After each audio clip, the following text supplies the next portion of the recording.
जय शेष महाराष्ट्र चॅनलमध्ये आपल्या सर्वांचं स्वागत करतो। मी आता दिवेघाट या ठिकाणी उपस्थित आहे। संत ज्ञानेश्वर महाराज यांची पालखी अत्यंत मोठ्या उत्साहाने दिवेघाटावरून पार करत आहे। प्रचंड मोठा आजचा हा दिवेघाट, या अत्यंत उत्साहामध्ये लाखो वारकरी या ठिकाणी हा दिवेघाट पार करतात।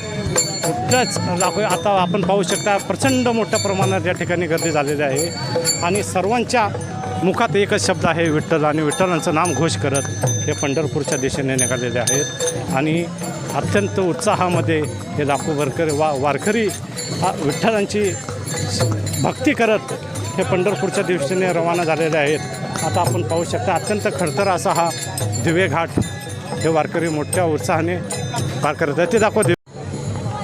आता हे दिवेघाट प्रवास करत असताना या ठिकाणी महाराज आम्हाला भेटलेले आहेत। काय नाव तुमचं? कानवडे दादा भाऊराम भाऊ। कुठून आलं तुम्ही? मी संगनबेर निमगाव पागा।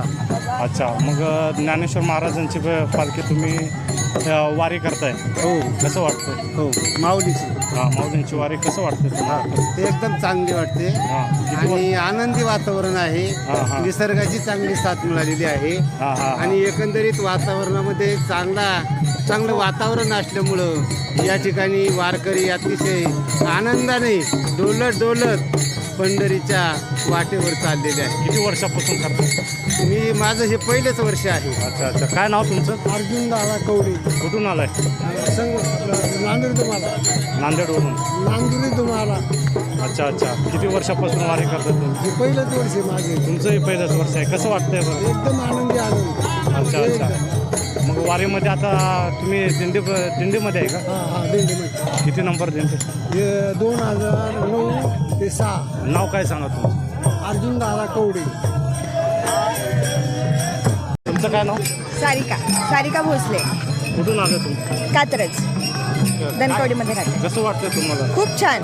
आम्हाला तुकाराम महाराजांची पालखी मिळाली, ज्ञानेश्वरांची पालखी मिळाली, मुक्ताबाईंची पालखी मिळाली, सगळं एकाच लाईनमध्ये होतं आणि दर्शन पण खूप छान झालं। किती वर्षापासून वारी करताय? आज पहिलंच वर्ष आता। अच्छा, हां, म्हणजे हाऊस म्हणून केलं, पण खूप छान। म्हणजे अभंग वगैरे आम्ही आधी करायचो, आता वारी पहिल्यांदाच करतोय। अच्छा अच्छा, एक अभंग असेल तर म्हणा। आता नाही यायचा। बरं ठीक आहे। तो हा विठ्ठल बरवा, तो हा माधव बरवा, तो हा विठ्ठल बरवा, तो हा माधव बरवा, तो हा विठ्ठल बरवा, हा तो हा विठ्ठल बरवा। ओके, धन्यवाद। काळे महाराज, भागवत महाराज काळे। भागवत महाराज काळे, कुठून आले तुम्ही? आळंदी ज्ञानेश मिशन। कसं वाटतंय माऊलींची अरे पालखी? बाबा, प्रतिबिंब एकदम मस्त। किती वर्षापासून करतात? 5 वर्ष झाली। 5 वर्ष झाले।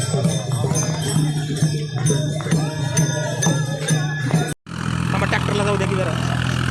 नाही, आवाज येतोय, बोला। हां, बरं। काय नाव काय तुमचं? सावंत माळी आहे। आम्ही इथे पुण्यामध्ये जॉबला असतो, तर आज संडे असल्यामुळे आम्ही ह्या दिवे घाटात ज्ञानेश्वर माऊलींच्या पालखी सोहळ्याचं म्हणजे सोहळा हा कसा असतो हे पाहण्यासाठी आलेलो आणि त्यामध्ये आम्ही हडपसरवरून चालत आलेलो आहे आणि हा माझा मित्र पण आहे।